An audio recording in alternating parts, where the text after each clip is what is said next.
Hello, you wonderful people, and welcome to another episode of Super-Fanta-Fi. This being a show where I talk about TV shows of the supernatural, fantasy, and or science fictional genre. For today's episode, I'm going to talk about Season 1 of Tales from the Loop. Before I get started, I'm going to let you know I'm going to be going into spoilers, which I guess kind of doesn't really mean too much with the nature of what this show is, but if you don't want anything spoiled for you, don't listen to this, because I will kind of go into full spoilers, but just letting you know ahead of time, you have been warned.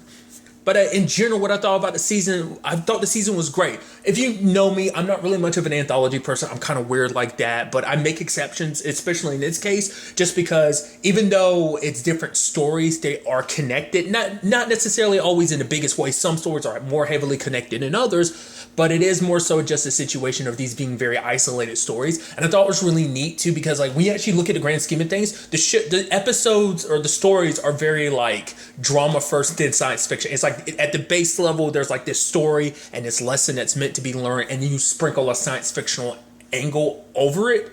It's such a weird. It's one of those like fairy tales, like those like the moral of the story type of stories, and it's like you took one of those concepts and you sprinkled science fiction into it. That's how I'm reading into it. But nevertheless, I'm going to do something a little interesting with this review. Typically, I kind of do everything all at once. I'm usually all over the place, but now for this episode, I'm just going to kind of break it down episode by episode, just because I think it's kind of neat. Obviously, starting off with episode 1, there's a whole situation. I thought that was so interesting, the whole thing with Loretta and her mom Alma.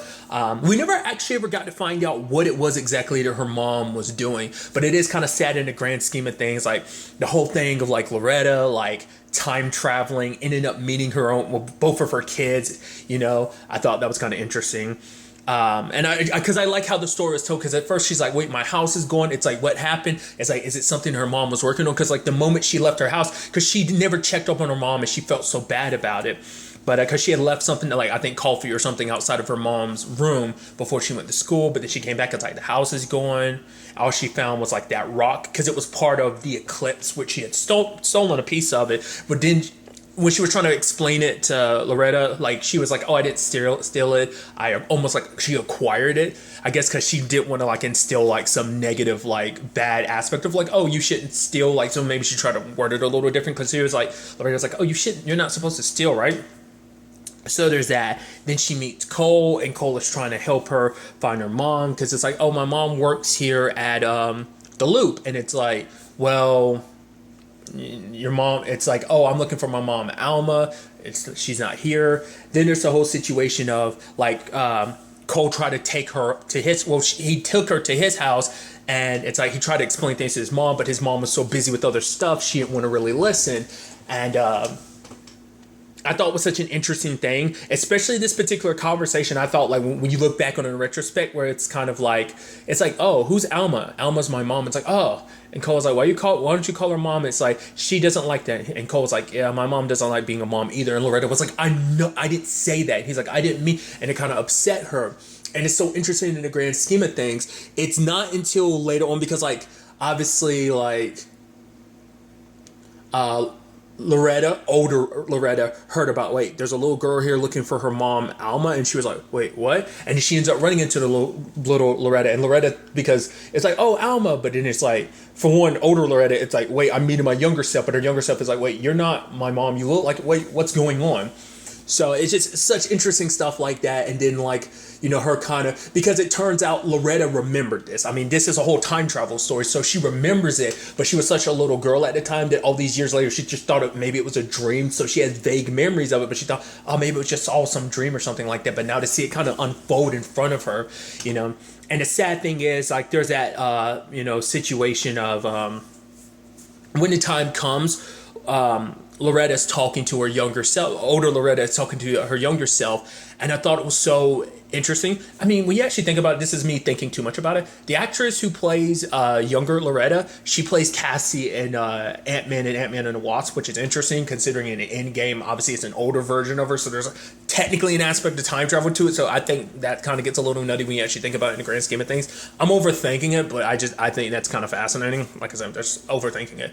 But it was sad when she was like, oh, like, because she's like, mom, like, basically, you'll work for years trying to figure out what happened to her and never get any answers. It's like, that's depressing as hell. Like, she never ever found out, like, she never really even explained if she ever found out what it was exactly her mom was up to research wise, but it's just mom never came back. It's like, and she's like, I don't think mom ever wanted to really be a mom. And then, younger Loretta is like, Cole said the same thing about you, and it hit her because now she's like, holy crap. Like, I've kind of basically spent my entire life becoming my mom, and now, like, my son kind of looks at me that way, and I think that was kind of a little heartbreaking for her. But they returned the piece to the eclipse, and it's like, what's going to happen from here? It's like, the fact is, things are going to be rough, but eventually, you're going to have a family of your own. Obviously, you met them. It's like, Cole and Jacob, it's like, they're my sons, and it's like, yeah, So it's like, yeah, it's going to be rough because your mom, Alma, never comes back.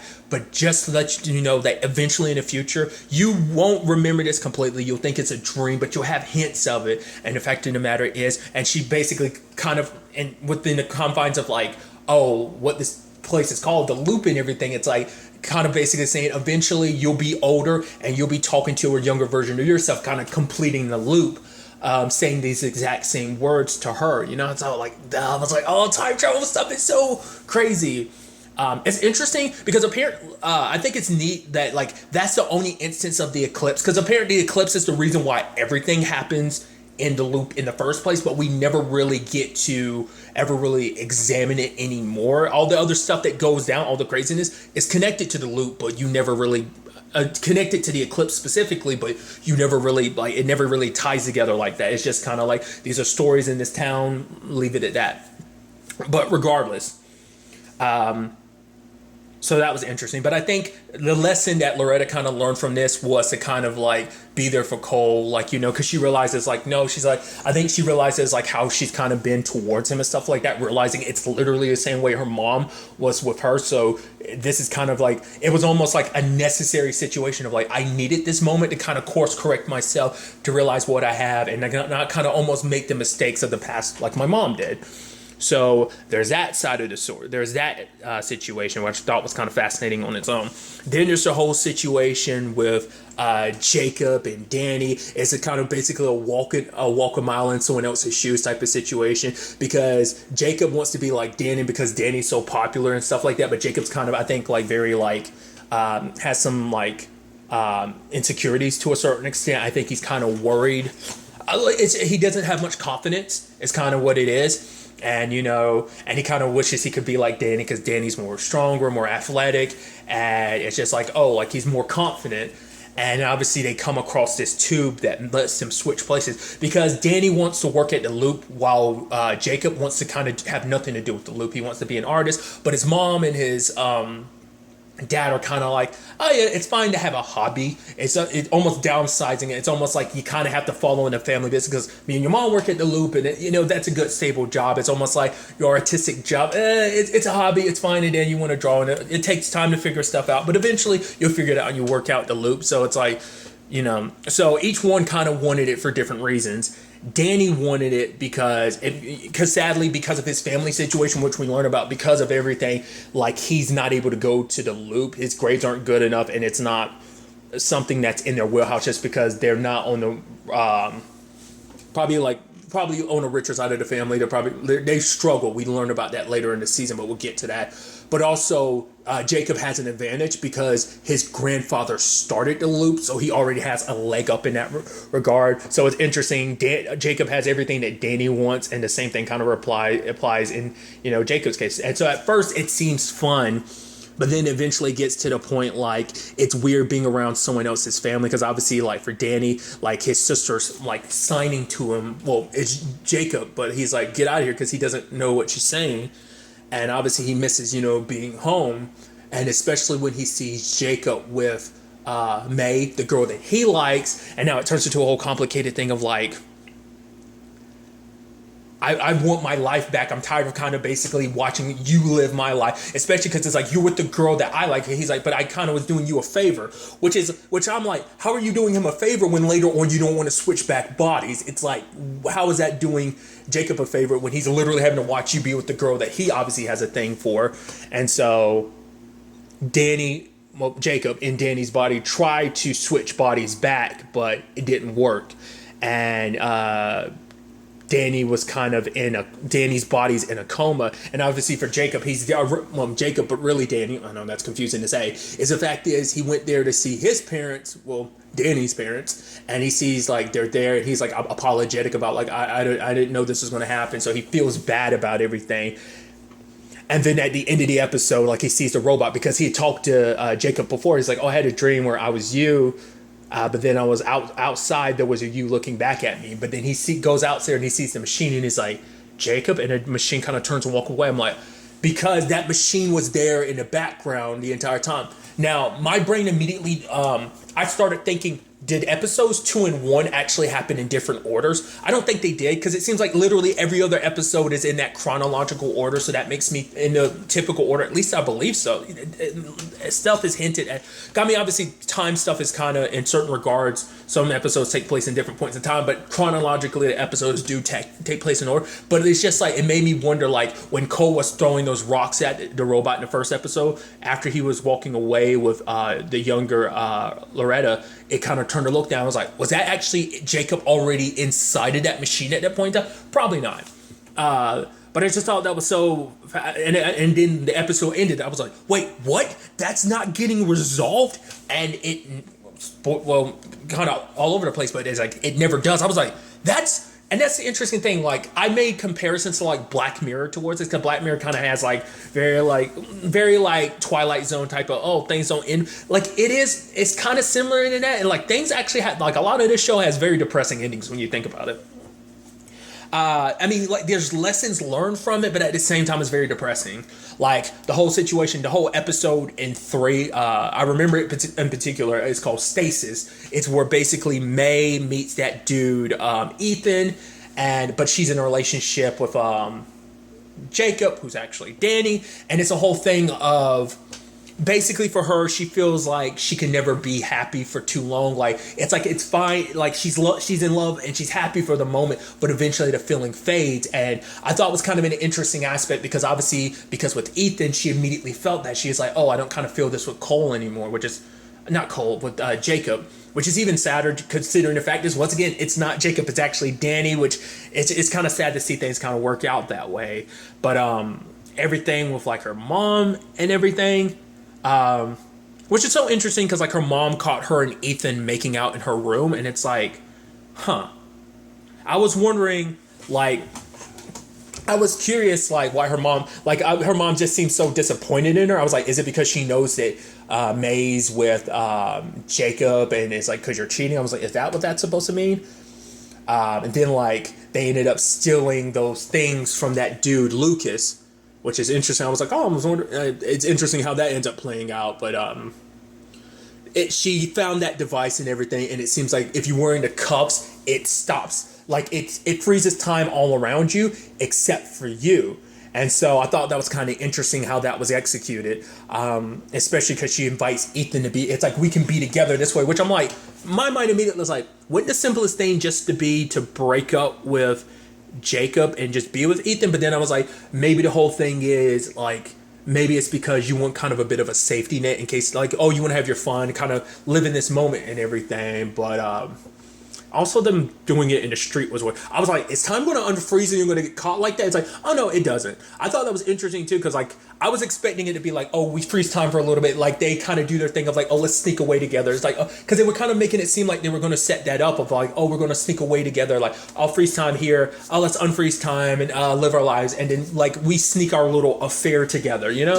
I thought that was going to be it, but apparently not. Apparently they stayed in that stasis form for like a month.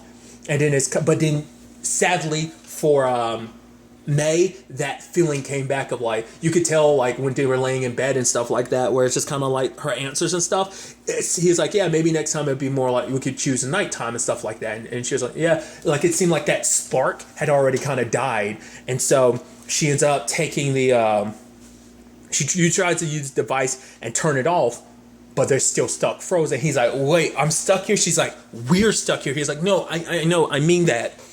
And obviously she starts getting a little irritated with him. And so they end up going to Lucas's house to try and find more of those things. And lo and behold, turns out her mom's having an affair. Obviously, that pisses her off, which is once like I don't know. I mean, because she's a teenager too, so maybe she didn't look at it all together like that. But it is a thing of like, well, you're also kind of doing the same thing. Sadly, I guess it's almost a thing of history repeating itself. But obviously, she wants to throw the clothes out, being like, oh, like they'll have to walk around naked and stuff like that. But Ethan's like, but the fact is, like, what's that really going to do? Like.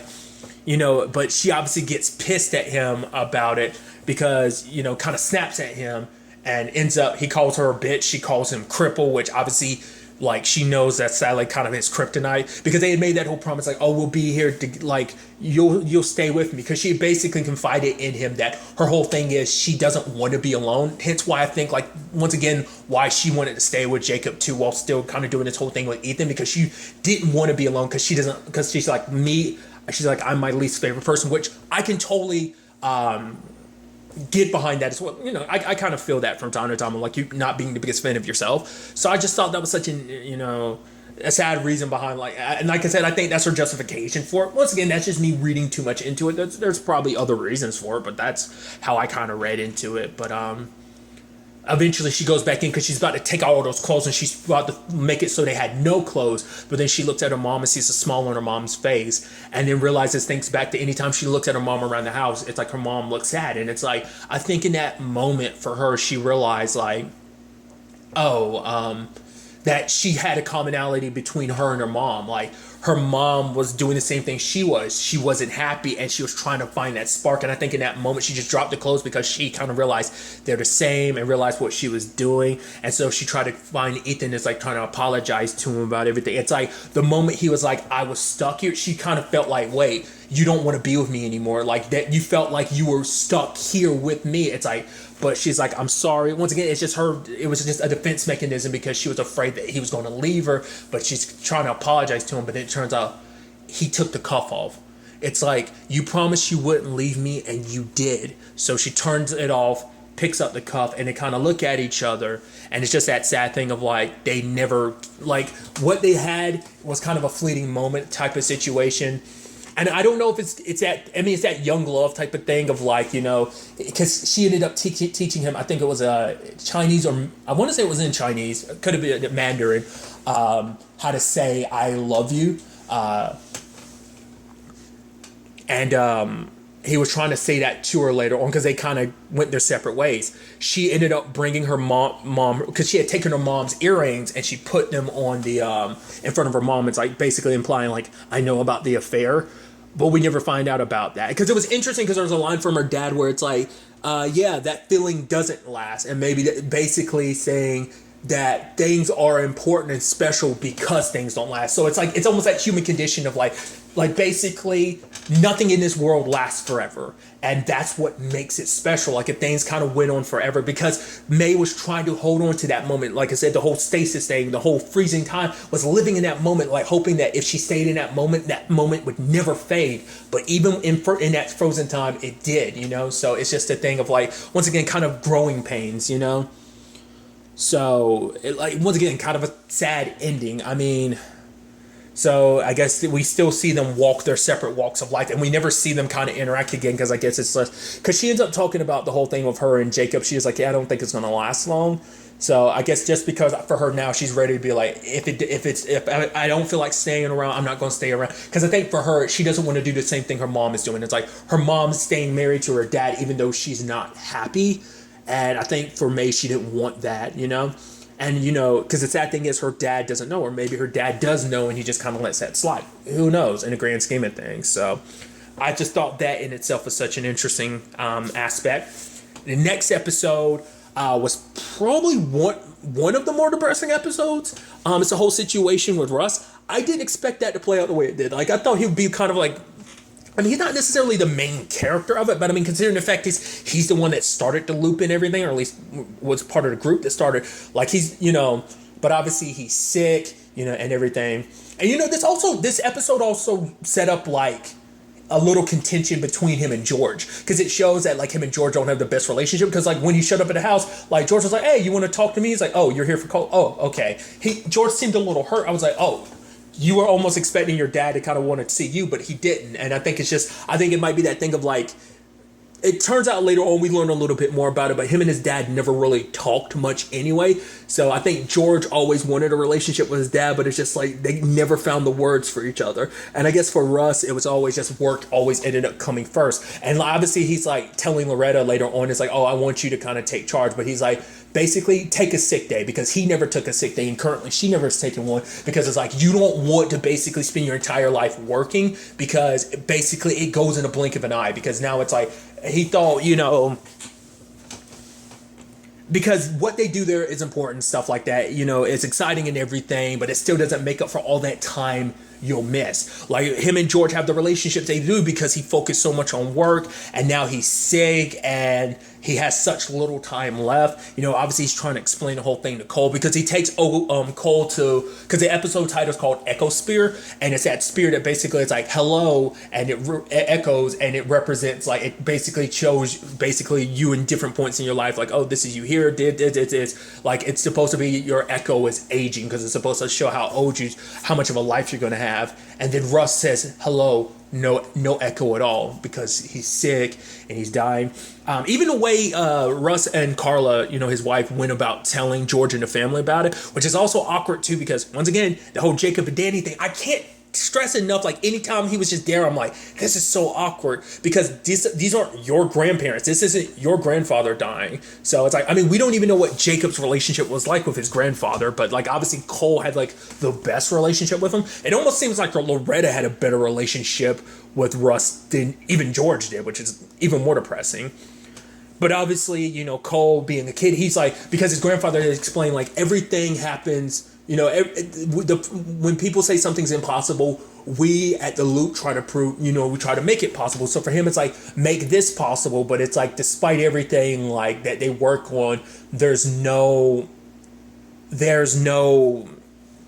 reversing death. And that's kind of a hard lesson to learn, even with everything. And it was so interesting because he kind of basically shuts down Cole. He's like, oh, well, you think there's an afterlife? He's like, there is no afterlife or whatever. I'm like, I guess because you're a scientist and stuff like that, you had that very perspective. I mean, which isn't to say scientists can't have religious perspective too. That's kind of an interesting, I'm sure, dynamic to kind of have. But the fact is, it seemed like I guess for him, he didn't want Cole to think. I don't know. It seemed a little, I was like, that's a little shitty. I mean, I guess, it's like, it's a cold hard fact of like, well, I guess that's what you believe. So, I mean, that doesn't really get brought up in the episode, but, that's also obviously not trying to start anything, but that is always an interesting debate, like science versus religion, and I think this was just in that little moment, in that scene between them, it kind of represented that, because he was just like, there is no afterlife. It basically goes dark. And I'm like, that's kind of depressing to tell a kid, but it's like, at the end of the day, you have the right to, because I guess you don't want him holding on to some hope that maybe like there is some afterlife, because it's like, if there's an afterlife, what will it look like? It's like, maybe you'll be a younger version of yourself, but it's like, this is the way I look now. And, so it was just an interesting situation. And even to the point, like, obviously, they never explained it either, but there was that whistling thing between him and Carla. I guess it was just kind of like their little thing of just kind of like, I'm here. Like, it's almost their version of I love you. Like, what was I watching? I don't remember what it was. There's something I watch where it's like, instead of saying I love you, I hate you. I forgot what TV show that was. It was something. Was it a TV show or was it a movie? I'm blanking on it. I'm gonna have to look it up later. But there's like, rather, because everyone has their different versions of I love you, but in this particular couple, it was like I hate you. I hate you too. That type of situation. But in their case, I think their whistling is like, hey, I'm here. And then later on in the episode when Carla does it, and because after Russ had passed, it was like, oh, that was heartbreaking, dude. And it's like, I think it also hits me too, because like, because I've lost grandparents. So I think like for me, that whole situation it kind of reminded me of that, obviously I'm older than like what Cole is supposed to be when I lost my grandparents, but still it kind of resonated with me. And I think that's why it's not because it's just a depressing episode, especially like, because obviously it seemed like because of his fall and everything, he ended up having like dementia or Alzheimer's, because he was confused because Cole wanted to see him. But there was that moment where like George was like, yeah, I wish he would just die already. I was like, Jesus, dude, that's your dad. But I guess it's like because him and his dad had that relationship. But I think it's also because he didn't want it could have been like a more sympathetic thing of like, I don't want my dad like that. He wouldn't want to be like that. I wouldn't want him like that. I wouldn't want anyone to see him like that. So I'd rather him just die. But because they never explained it, he just said that. And it was like, out of context, that sounds so horrible. but maybe that's his reasoning behind. I don't know. But Cole kind of saw his grandfather like that, because prior to going there, George was like, I want you to remember Grandpa as he was before, not as he is now. And then later on, when the news came about him dying, like obviously, Jacob kind of goes back to eating, but Cole was sitting there because it just seems so unimpassionate. Like, what? Not unimpassionate. I don't even. That's probably not even a word. It seems cold. Like, in the sense that like his dad didn't come over to comfort him, neither did his mom. Like, it just seemed a little like. I mean, once again, like, people handle grief in their own way, so like I'm not trying to judge anything or anyone, but it's just like it just seems so weird. I don't know, like I said, it was just like a very depressing episode in that regard, I mean, but he did kind of walk away from the episode teaching Cole before, like, he had passed, like, before things got bad, where he was like, there's always finding the light, and there's always the light in the darkness, So, and I think that could potentially affect things later on. I mean, once again, there's a lot of ripple effects. The next episode dealt with Danny's family, their struggles with everything, Danny being in the hospital, and Danny's dad, Ed, being the type of dude that's like, oh, I gotta fix everything. And I'm wondering where that mentality comes from, to the point like, Kate's like, oh, let's get help from my brother. He's like, no, like, I think it's a pride situation, but it's just kind of like, no, I'm prideful, I don't want anyone's help. I thought was interesting kind of, connectivity between episodes and stuff like that. The fact of the matter is, the dude he works with is Lucas. He's a dude that's having an affair with May's mom. Well, his place got robbed, and he's like, the crazy thing is, I was home, I was like, oh, so the whole May and Ethan situation. Obviously, other places got robbed too, but that made Ed paranoid. He was kind of worried, like, oh, because like I can't remember if that was before or after. I think that was before the whole situation of like, wait, someone was at your house in front of your daughter's window. It's like, wait, you start freaking out. So it's a thing where he's like very protective of his family, and he kind of goes in that lane of being very overprotective, kind of going a little nuts with, in the whole regard of being very protective, because it seems like he's a very like non-confident person, and I think for him, like, being in control of a lot of stuff, like, no, I can do this, because it's like, oh, what are you going to do? And he's like, no, we don't need the police here, I can protect you. Like, he feels like he's not, I guess, worthy enough to, like, he feels like, he's promising to take care of their daughter, and he's promising, that nothing's ever going to happen to her. But because for him, I think it's a situation, we end up kind of finding out later on that basically it's because of Danny, because he failed to protect Danny, and who knows if he was 100% like that before the whole Danny situation, but it's a thing of like, he felt like he needed more control again. Like, that was one aspect of his life. He's like, I'm supposed to fix stuff, that's my job. And he applied that to every aspect of it. It's like, no, I should be able to fix everything, but Danny was the one situation he couldn't fix. And so he ended up buying that scrapper, and obviously, which is pretty cool technologically wise, of like, oh yeah, like, it's meant to scare away anyone, because he didn't know it at the time, because the only one that knows the truth about Danny and Jacob is his sister, because he was like, he signed to her like back in episode 2, I'm here. I didn't talk about it, but he did keep that tarantula, and that was also a key sign to let me know when and where the stories did take place, because if that tarantula was in the room, I was like, oh, so this is still like, oh, Jacob and Danny's situation had already happened, Because, like I said, part of my brain was wondering were the episodes out of order or something like that, like I said earlier, but regardless.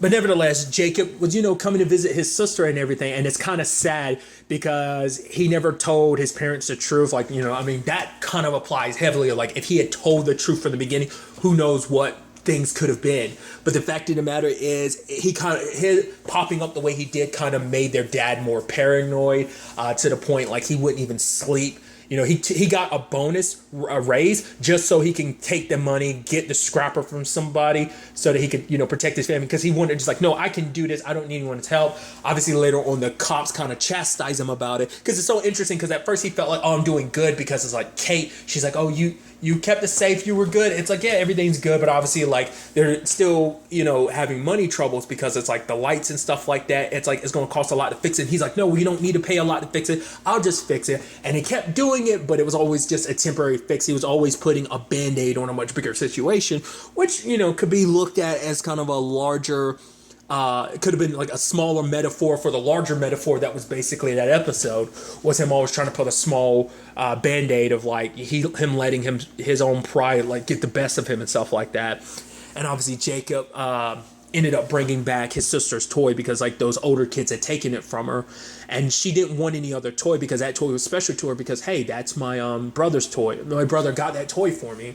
And so obviously his paranoia started getting to the point like the police were starting to threaten him and stuff like that. Not threaten him, but be like, oh, your neighbors are a little concerned. He's like, I'm keeping the neighborhood safe. It's like, yeah, but they're feeling a little freaked out and stuff like that. You're making, it's like, but at no point did his neighbors confront. Like all we ever saw was like one of his neighbors looking through the window, and it's like when Ed would wave to him, he'd close a blind, and at one point we see him on the phone. The cops are driving by looking at him, and Ed's just like, why am I the bad guy in this situation? I'm just trying to protect my home, my family. But then, like, you know, Jacob put the toy in the shed.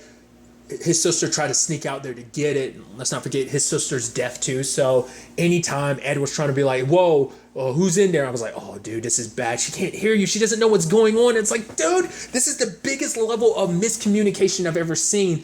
And he attacks and everything. I was like, oh, God, this is going to end bad. This is going to end terribly. Well, luckily, nothing happens to her, but it freaks Kate out because she's like, you could have done something to her. You could have hurt her, which is, once again, it's that complicated thing of like, before that, she wanted him to sell the scrapper, but he didn't want to because it made him feel powerful. It's like, no, I need it. We need it. You know, because I think it's more so because he felt powerless in his own life. He felt like he couldn't protect his family. He felt like he couldn't look after his family in many different regards. Hence why he was like, no, I'm going to do this fight. You know, financially, is like, no, I'll figure things out, but I'll keep us safe at the same time. So he started kind of unraveling on all fronts. But obviously Kate decides to live with her brother, and it just, you know,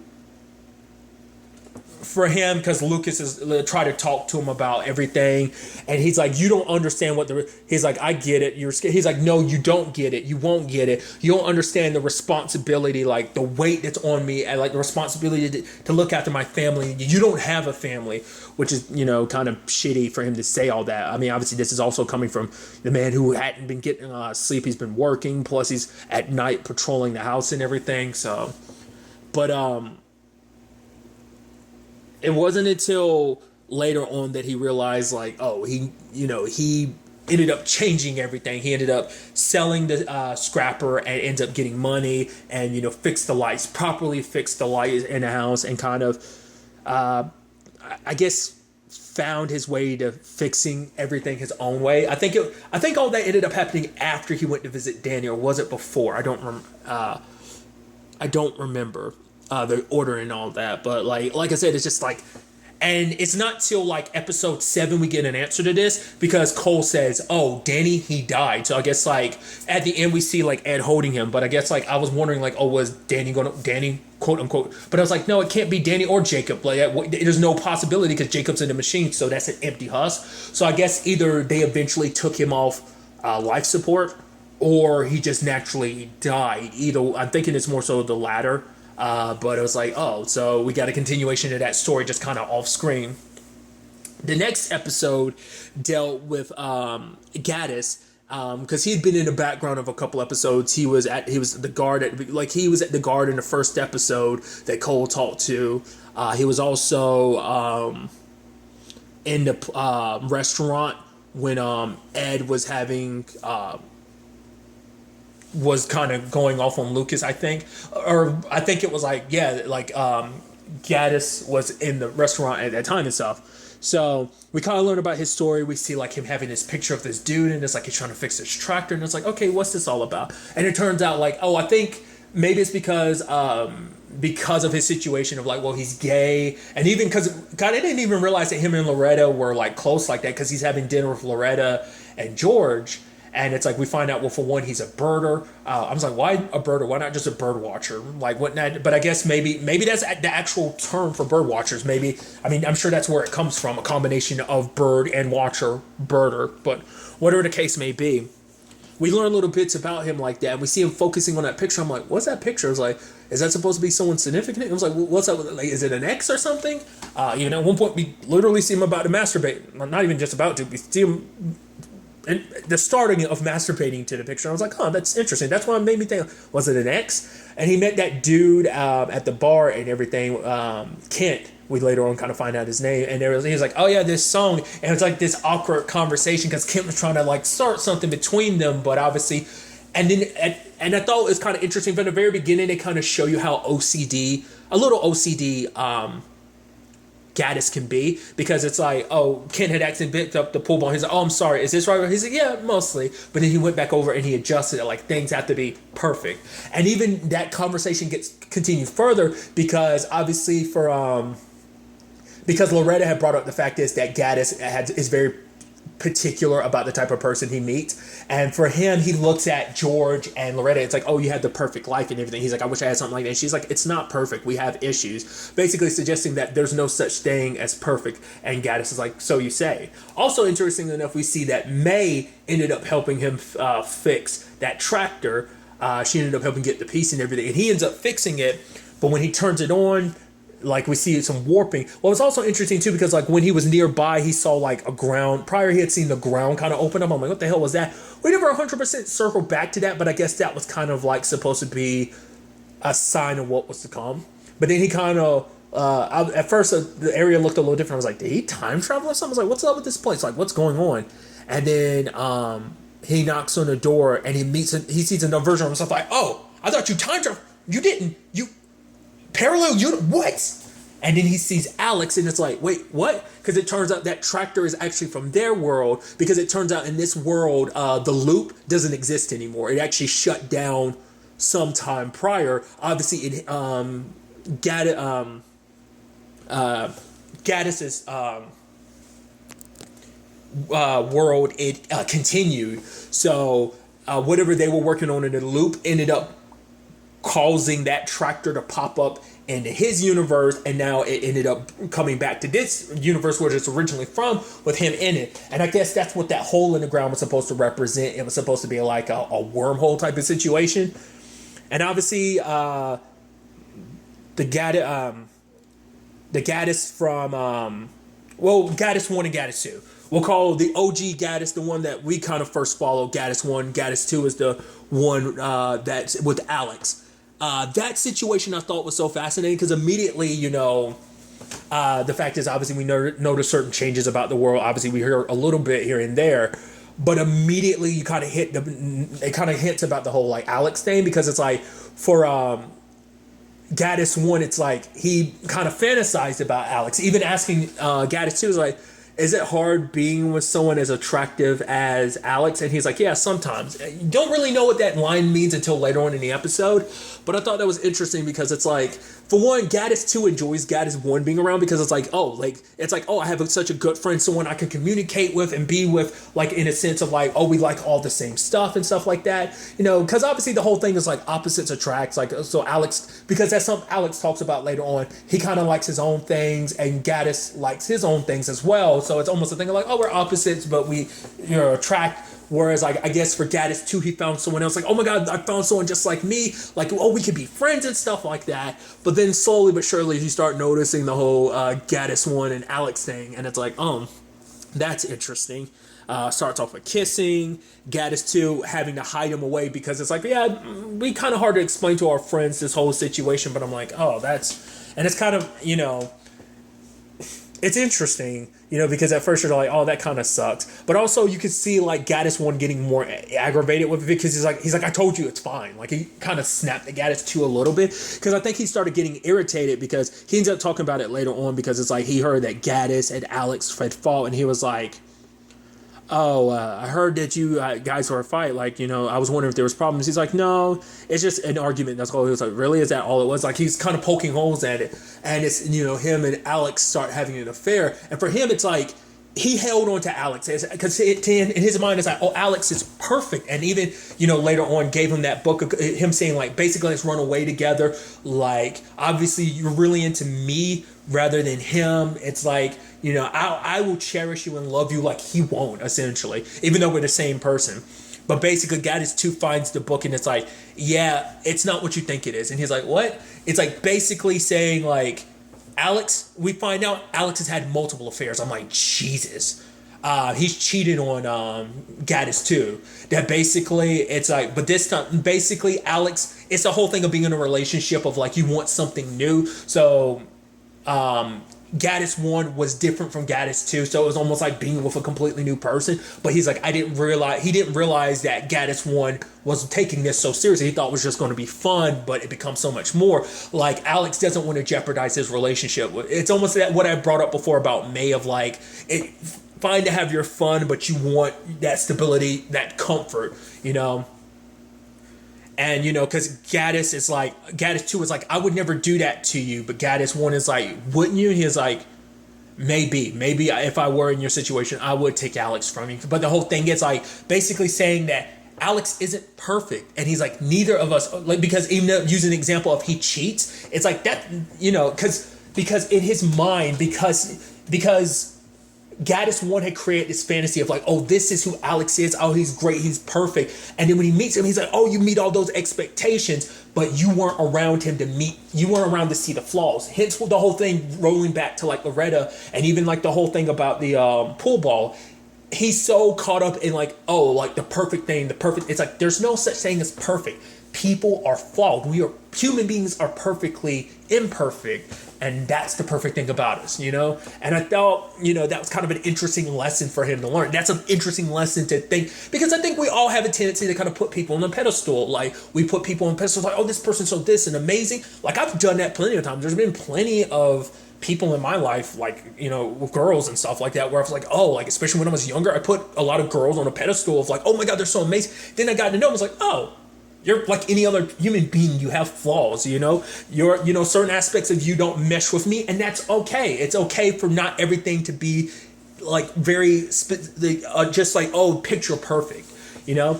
And it was even weirder because Gaddis 2 was like, oh, I want you to stay. And Gaddis 1's like, what? Even after it's like, yeah, but you're my friend, you know, and everything. It's like, it's weird because it almost seems like Gaddis 2 is very self-indulgent, because it's like, oh, like, who cares? Like, who cares if you slept with Alex? I mean, I can move past it.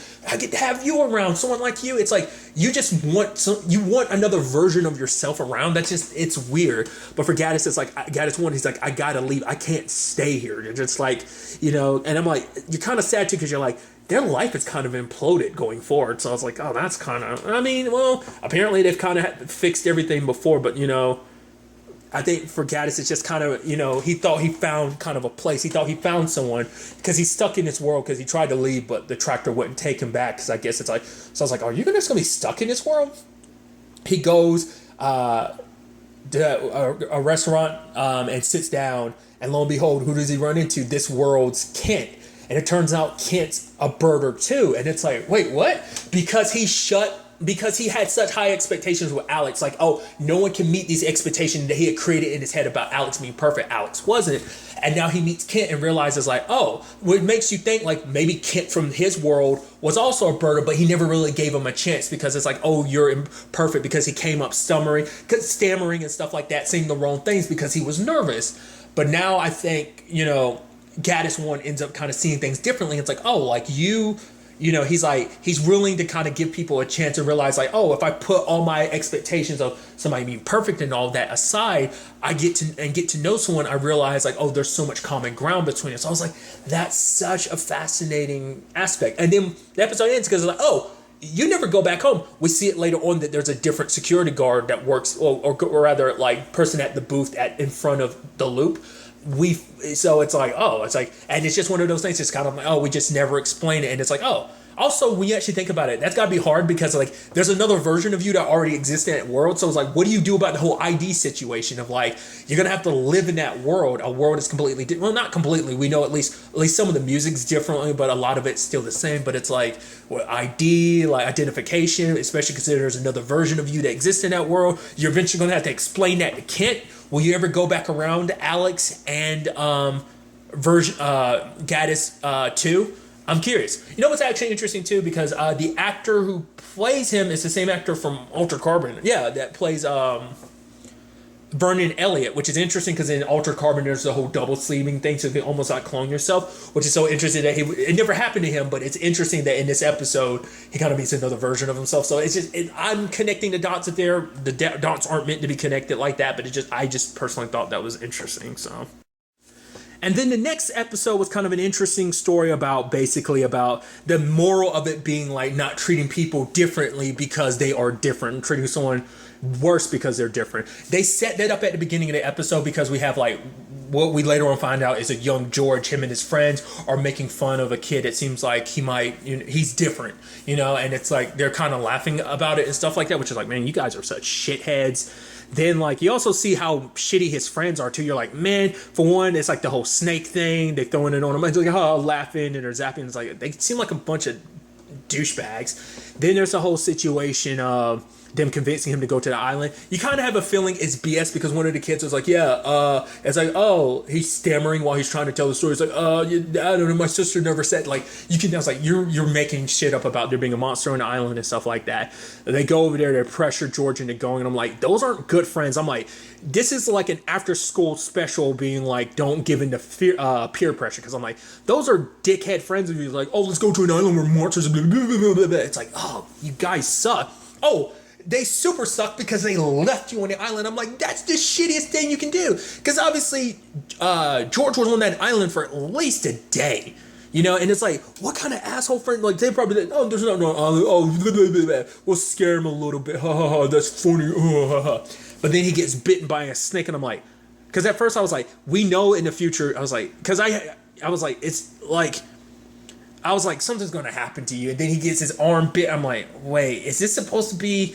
And I was like, wait, so it's like, is that how this whole situation with your arm happened? And then it's like, it's getting worse, especially later on, because we see like pus coming out of it. There was ants crawling over it. I was like, oh, that's super infected. You're going to lose your arm, aren't you? But then like, there's something else on the island. At first I'm like, is it a person? Because like, there's a whole bunch of dead fish. Their heads are cut off, and I'm like, and they're on sticks. There's apparently like alarm, like basically cans being used as an alarm. Like once you trip the line, the cans roll.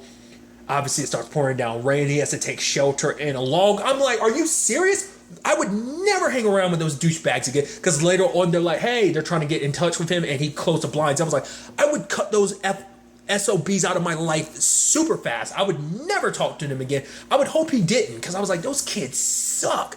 They suck so damn much. But the fact is, he ends up running into something on the island and is screaming, and it's like, because his dad had said like never go into the island. So I was like, what is it? Some kind of monster they made or something? I was like, what's this whole thing's deal? But then we find out it's not necessarily a monster. Like I was thinking like a flesh monster. It's a robot, and it's like, wait, what?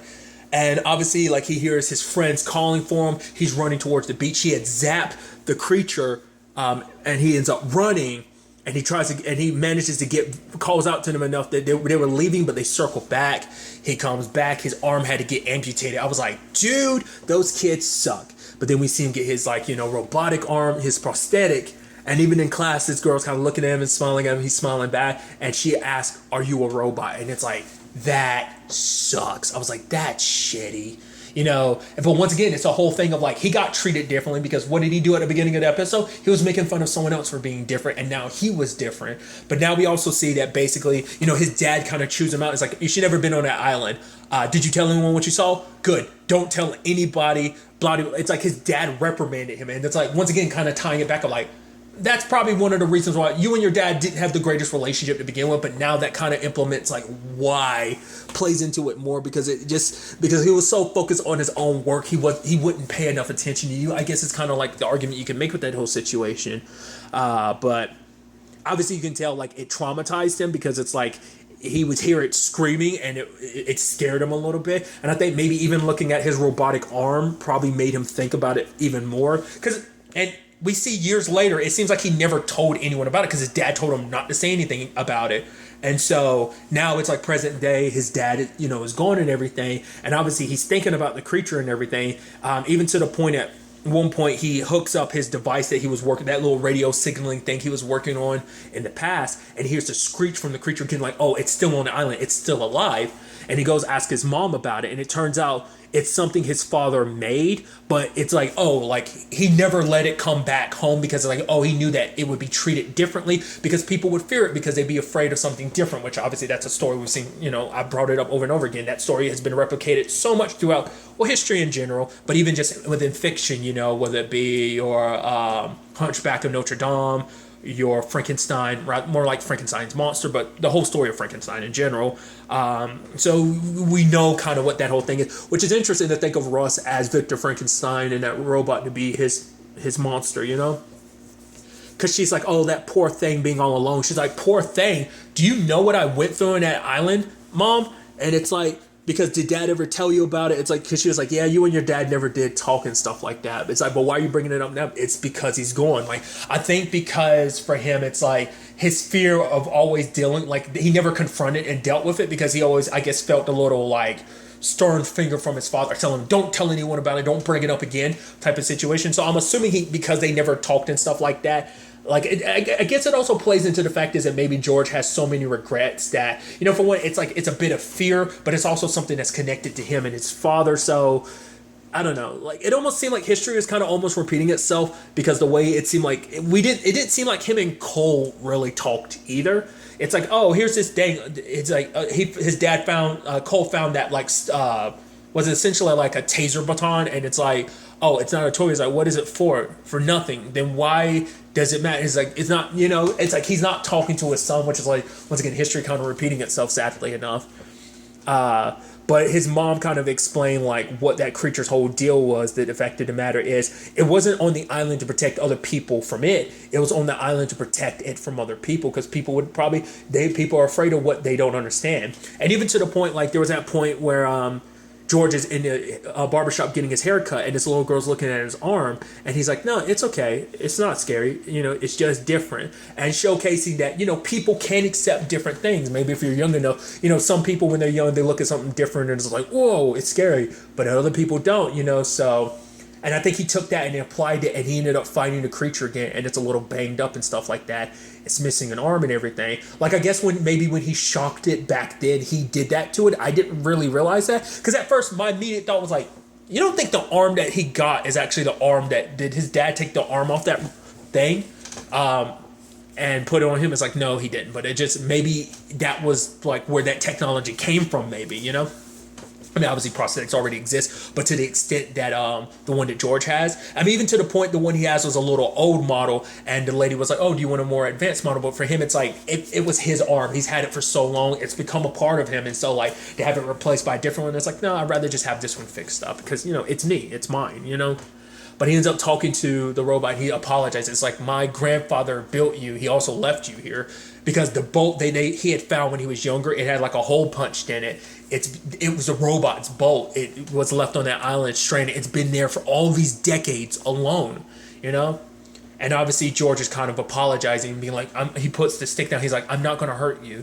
And he sees that his arm is missing, and he takes his arm off to be like, hey, I thought he was going to hand it to him like, oh, you can put it on. But I guess it was also to show him like, hey, you're missing an arm. So am I. We're the same.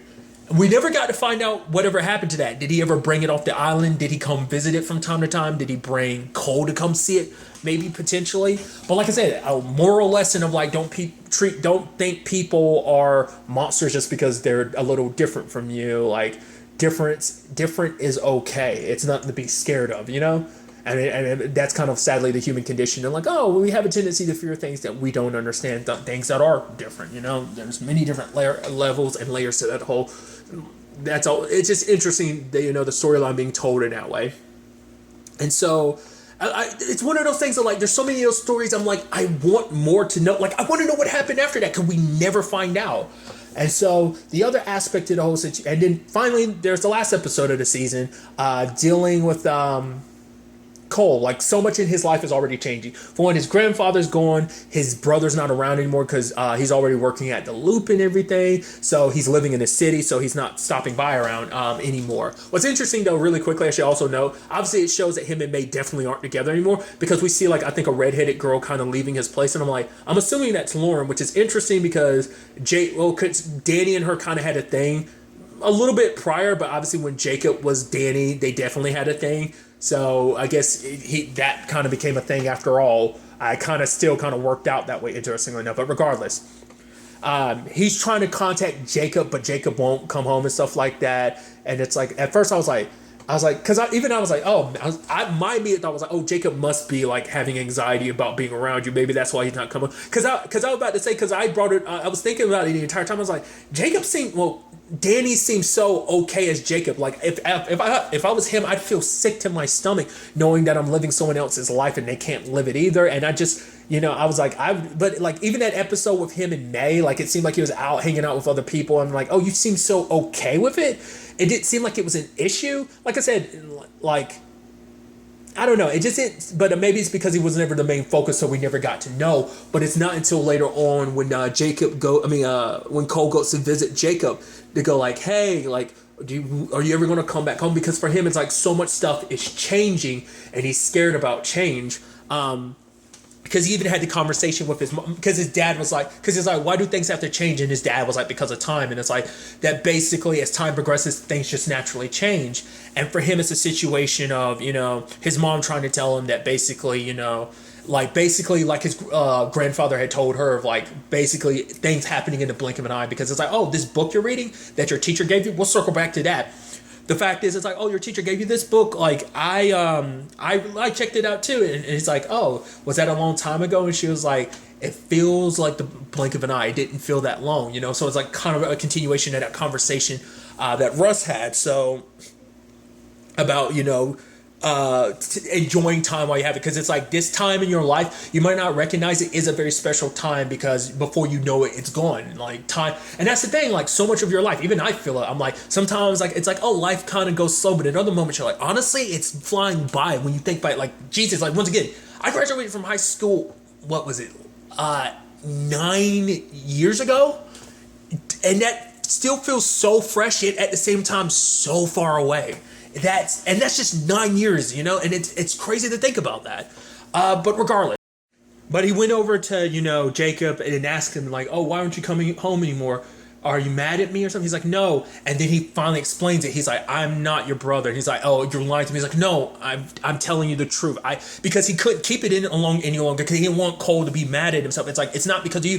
I feel so guilty living your brother's life. I'm not your brother. And being home, being around their family was just a constant reminder of like, I took someone else's life. And I'm like, and it's like, and then once again, I brought it up earlier, we found out that Danny had died. So that's a whole thing. And he's like, yeah, that robot, yeah, that's your brother. And Cole goes to try and track down Jacob, and he meets him, and he's like, Jacob? And the robot kind of like nods and responds and is kicking the ball with him. I'm like, oh, I was like, dude, this is so cool. It's sucky that Danny literally waited till this moment to kind of tell the truth, because I guess he figured no one would believe him. Once again, it's the loop, but I guess no one really wants to talk about all the crazy stuff that goes on in town. Everyone just kind of keeps their stuff to themselves. Because once again, we don't even know the ins and outs of everything that they worked on in the loop. Like obviously, stuff happening outside of the like underground was a byproduct of it, sure, but we never really, like I said, the ins and outs of the loop. But regardless, the fact of the matter is, when it's all said and done, though, he's like, oh, we'll go find mom. She's in the city. We'll be able to, she'll be able to fix this, get you back to yourself. And even him telling jokes and stuff like that to Jacob, and it's kind of like, and then the way it kind of like creaks and stuff like that, you can tell like the way it moves, it's like Jacob is laughing as a robot. So I thought that was so fascinating. So they're trying to make their way back. They're trying to make their way to the city, but then like there's this ice, and it's like, what's that all about, and it was frozen solid. I was like, oh, that's interesting. They walk. I was like, is it going to break or something? But even when Jacob, as the robot stepped on it, didn't break. I was like, oh, I didn't focus so much on that. We'll circle back to that, but and obviously, Jacob looking after him and stuff like that, because it's like, oh, do you sleep? And even I was wondering, like, does Jacob actually sleep? And he nods, kind of like, yeah, he does. So he's like, good night. And I was like, I'm surprised I'm surprised your parents aren't flipping out, because I'm sure they're worried about you. And your mom's in the city, but she might have come back. But still, your dad is probably flipping out and worried about you as well, them getting attacked on the way. I was like, why did that robot attack? I don't know. Maybe it was another experiment that just went wild, or maybe it recognized like, oh, like the robot Jacob was, maybe that was something that happened earlier in the season that I didn't remember or recognize, but it's just like it attacked them out of nowhere, and Jacob, protecting himself as well as Cole, ends up destroying it, but he got damaged in the fight and ends up breaking down and shutting down because of it. And it's like, I was like, no, I was like, what? And now his brother died for real. It's like his brother literally died in his arms. I'm like, what? I was like, Jesus, this is one of the other like super depressing ass episodes. I was like, that's so damn depressing. And then they show the image of him walking and then him disappearing. I'm like, Jesus Christ. I was like, that sucks. I was like, are you serious? I was hoping maybe it's like, hey, we brought the storyline back. I was like, maybe we can fix it. Nope. I mean, what body would he go back into? He can't be back in his body. Danny can't be back in his because, like I said, I'm assuming he's, they took him off life support or maybe he eventually died. Like I said, I'm assuming it's a life support thing, but like I said, they never really go into the ins and outs of it. But it's like, what body would go into? I was like, oh, maybe the robot your dad found, maybe that could be his new body or something. That's what I was thinking. Like maybe the robot from the island could be his new body or something. That's what I was thinking, but. And him taking the pine cones and putting them around his brother was so sweet because that was something brought up earlier in the season about like the pine cones being something that he collected and everything. I was like, oh, dude, that's sad, Then he crosses the stream, but he sees that it's unfrozen because it started cracking. I'm like, what the hell is up with that? I was like, and then he like threw his ball down the ball went downstream, but then it pops up earlier in the stream. I was like, wait, what? I was like, wait, is this a time travel thing? And then like he steps across it and then it freezes. And I was like, wait, did you time travel? I was like, are you going to be able to say, Jacob, are we about to undo all this? I was like, are we about, like, what are we going to do? Wait, what? And then it's like, no. He goes to the front. It's like, can I see my mom? His mom comes out, Loretta has gray in her hair. I'm like, you time traveled all right, but you didn't go in the past like I was thinking you did. You went to the future. I was like, what? And then we get in that depressing area where like things get, it's sad and beautiful at the same time. It kind of, that's a line from later on, but we'll go to it. The fact of the matter is, he's like, I found Jacob, and she's like, I know. I was like, oh, Danny must have came and told you. And it's like, yeah, he did. They found the robot that was Jacob, but obviously it's like Cole's been going this entire time. Like, that's bad enough. It's like, you've lost one son and now you don't know where the other one is. And that's like, you see, I think despite everything and I think that's not the easiest thing to come back from for any couple, but for them to still kind of stay together and have each other throughout all that, I think was very beautiful. Obviously, we see like at one point Jacob is with Danny's family, so it's like they must have went ahead and told them the truth about everything. So it still has to be hard seeing, because seeing Jacob just makes you think like, oh right, it's Danny, not Jacob, And I was like, oh, this is awkward, because I thought he was there with friends or something. It's like, no, he's there with his family. I'm like, that's heartbreaking. It's like he gets to be reunited with his family, but they never get to be reunited with his. Because that was even a conversation that Cole had with Jacob. He was like, do you blame him? And he thinks you're mad at him, but Jacob kind of shook his head no. And he's like, you're not? I would be. But that's because I think for Jacob, I think for him, he realized like it's no one else's fault. Like it was like they're teenagers. They did something stupid. Like Danny wanted to fix it, but by the time it was time to fix it, there was no way to fix it. It's like maybe if he had said something sooner, who knows? Like it's a whole bunch of what ifs, and it's like he was a scared teenager that didn't want to tell the truth because he figured no one would believe him anyway. They just think he's crazy, and so. And then we see like fast forwards of George taking care of his mom, because we see that she gets sick, then eventually she passes, and it's just like, oh God. And it fits into that narrative of, once again, it bring forth that narrative that I think has been there the entire, I mean, when you look at the season in its totality, it's interesting because I feel like time travel, or at least time, deals with a lot of kind of deals with every aspect of every episode when you actually think about time and everything, but more so than anything, there's a lot of episodes that focus on the aspect of time. Most of the season are time-related episodes, but the whole aspect of, life kind of passing you in a blink of an eye, it's so true in this instance. Cole learning his, not only is his brother gone, not only is his grandfather gone, so is his dad and his grandma. It's just like, oh, jeez. And he's like, I just wanted things to be back the way they were. That's the reason why he went to find Jacob, to try and get things back. But, and trying to get things back to the way they were, life passed you by just like that. It wasn't your fault. Just, sadly, that was just the way things played out. Because essentially, it's like crossing a stream when it was thawed, fast forwarded time. And then it thawed and stuck him there. So it doesn't seem like crossing it doesn't take you to the past. It's always going to be fast forwarding time into the future and stuff like that, you know? But it's just like, geez, man, that sucks. It's just, and just so much has changed, like everything has changed. And then he sees an older Danny in, you know, Jacob's body, and it's like, oh, he has a family and everything. He's like, I'm sorry about everything. It's like, but this is my daughter Nora. They're about the same age, and it's like, so at least he has someone around his own age he can play with, you know. And it's just, but and you see like Loretta kind of looking out the window, kind of smiling, and despite everything, I think for her, it's because, and even he has to, even Danny being like, hey Nora, this is your. Yeah, and they're both like, hi. It's like, yeah, that's a hard thing to explain, that technically that's her uncle. Just because of the whole thing of technically it's her uncle, technically it's not, because you are in his brother's body, but you're not technically. It's a whole thing. Genetically, that's your uncle. So that's a whole weird situation, which I'm assuming he ended up having to explain that at some point in time. He probably even had to explain it to his daughter, but it's like, we work in loops. This is the loop and everything, so I guess stuff like that makes sense, but it's still going to be a hard pill to swallow to be like, oh, we're going to have to explain that. So I thought that was interesting.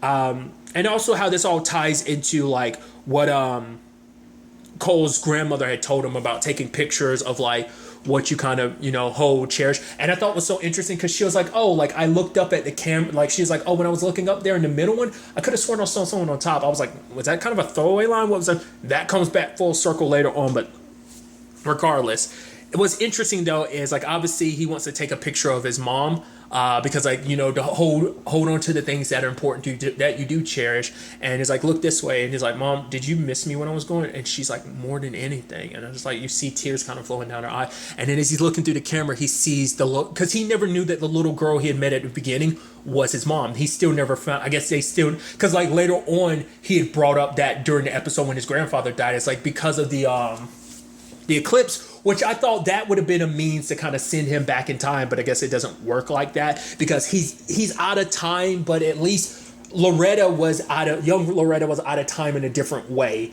He, you know, was fast forwarded through time, and so was she. So I don't think it works the same way because it was a byproduct of a piece of the eclipse that made her there. His situation's a little different, so I don't think the same remedy could be used, you know. Maybe, I don't know. But the fact is, he looked through it and I was like, wait, what? I was like, does that camera let you look into the past or something like that? But then it's like, but then he starts climbing the tower. I was like, wait, his grandma saw someone at the top of that tower. It was him? But I was like, no, he's in the future. But the camera lets you see the past. Or does the camera let you see both the past and the future? I was like, I wasn't sure. I guess it does both. And then as he's up there, I was like, is he going to look down and see his grandma looking back up or something? I was like, is that what that was going to be? Because I was thinking maybe he's going to take that picture of his mom. They end up finding some way to send him back in time, and he shows it to his mom and kind of fills everything in that maybe they could change things. Maybe things could be different. But no, it seems like this is his new reality. I didn't talk about it. That teacher situation, it did not cross my mind. Like, once again, like I don't pay enough attention to details. I didn't realize that his middle school teacher, because he's like, oh, the teacher that gave him the book, it's like, oh yeah, I taught your brother and everything, you know. We had the kind of, you know, same conversations and stuff like that. And then he comes in there and sees her. I was like, she doesn't look older. I expected her to be much older. At least his mom looks a little different. I thought she would. And she's like, yeah, that's the nature of things. Things change. And but Cole's like, but you didn't even. I was like, I don't get it. And she's like, because I taught your brother. He's like, yeah, I know. And she's like, I also taught your mother and father when they were your age. I was like, what? I was like, are you immortal or something? Like, what's going on? It's like, yeah, I'm the second. And I was like, oh, you're the other robot. Number one, I guess was still kicking it on our island, but you're number two. And it's like, time affects all things of nature. And she's like, I'm not of nature. And then with that scary thing of almost her pulling her face off, but I'm like, you're a robot. But the kids are young, they probably don't recognize that. I didn't even realize it was the same person. Like, thinking back on, probably if y'all go back and watch the episode, I realized, oh, it is the same person. I don't know, it just didn't correlate in my head that I guess once again, I just didn't pay enough. Like, there was some distance. There's been a couple days in between me watching the episodes sporadically, which doesn't happen a lot of times when it comes to binging stuff, but regardless, that's not important. I think that's why it didn't correlate in my head, because I didn't watch it all in one sitting like I do most things. So I was like, that's so fascinating.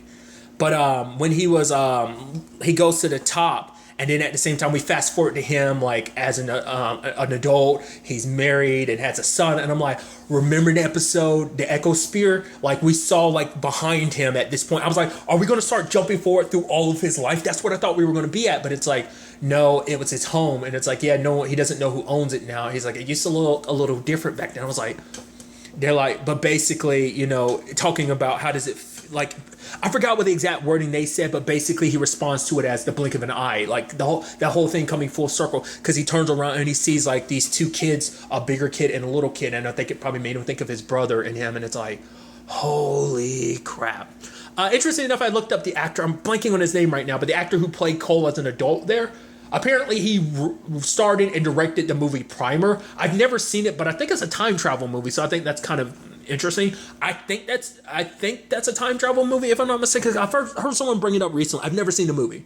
But then, like, Cole is on top of the tower taking a picture, so it's like, did he, it's like, so, and it's like, so, meaning Cole never found his way back to his original time, that he basically got fast forwarded into the future, which also means that eventually he ended up having to lose, well, he still had, Nora, and he also had Danny, but still, that's just kind of a weird situation. That means eventually, like, whatever little time he had left with his mom, I was like, come on. It's like, so it kind of fits like the teacher said. It's like, because like Cola handed her the book back, it's like, it was sad. She's like, yeah, and beautiful, but I'm like, and that was like the whole nature of this show, sad yet beautiful. There were beautiful aspects to it, yet it was all kind of had like this sad element to it. I was like, oh, it's kind of a bummer of an ending, but at the same time, like I said, it is beautiful, because I guess, it is that thing of like, things can pass you in a blink of an eye, so, kind of enjoy them while you have them type of situation, which once again is kind of, like I said, there's lessons to kind of pull from literally every episode. I don't know if that was necessarily the direction they were meaning for it, whether you were supposed to pull life lessons from it. Maybe it was just purely entertainment, just we're telling these interesting stories that maybe you could apply to your own natural life. Whatever the case may be, I took stuff away from it being like, oh, fascinating season in totality. At the time of me recording this, it's not been announced whether or not Tales from the Loop is coming back for a second season or not. With the way this show is structured, you could see them making this a one-off, but it could just as easily continue because you could easily continue to show with Cole as an adult with his family, because it could be like, all right, these are all the stories then, and now you continue with a whole new cast and everything. Like the show could continue doing what, like, you basically, each season is an anthology of just kind of like following these set characters all the way through, kind of like something similar to like American Horror Story, but obviously they're later on, apparently, I haven't caught up in the show in a very long time, but apparently later stuff kind of connects all the seasons back together. So it could be that thing of like, you do continue like generations continuation of the loop, and maybe certain storylines will connect back, maybe they won't. We probably won't get answers to a lot of stuff, but there could be like nice little, like, for example, the robot that's on the island that Russ built, the first one, we could circle back to it at some point in time and be like, oh, apparently it's still around and kicking. We still have Sarah, she's number 2, the teacher and everything, so maybe more stories in that regard. But it could just be like more and more it can be like the show can continue but be a generational thing. But at the same time, I wouldn't mind seeing a second season. I mean, like I said, just because there's opportunity to connect stuff doesn't mean we'll necessarily get all the answers that maybe I was looking for in this one, especially the way things end. Because even if we don't start with Cole as an adult, even if we go with Cole as a kid, all those characters have already grown up and kind of lived their lives. It'd be interesting to know where they ended up at the end of the series, but regardless, I get the feeling like if they did do a second season, it'd probably be in the next generation. Maybe it'll be Cole's kid and, everything. Maybe not. Maybe, I don't know. Like, there's very interesting ways they could go for it with the second season. Like I said, if they decide to do one, I'd be interested to check out a second season if they decided to do it, like to see what kind of other tales could be told. And maybe we could also get a little more insight into the loop. That might be just something like, we're never going to answer that. It's just going to be not necessarily the MacGuffin, but just the thing that happens in this town that causes the science fiction or stuff. Beyond that, we don't really need answers, nor are we going to answer it. Like, it might be one of those things. I don't know. Because apparently, like, this is based off of from when I was reading, it's like a narrative art book is what this is originally based off. I read that. I don't know what that necessarily means. But also apparently, like, I think in 2017, apparently there was like a board game created from I think it was like a board game created from this I don't know. I haven't looked too much into it because obviously I didn't want to read too much because I was like, oh, maybe it might contain spoilers or some sort in some regard, but maybe not. Whatever the case may be, I'm curious to see what the future of this show might look like. Whether it is just going to be, hey, it's a one-off, or whether they actually bring it back for a second season. I'm interested to see what they do. But really, that's all I want to talk about. So the next time we meet, be happy, be safe, live life to the fullest, and enjoy it. Good day and good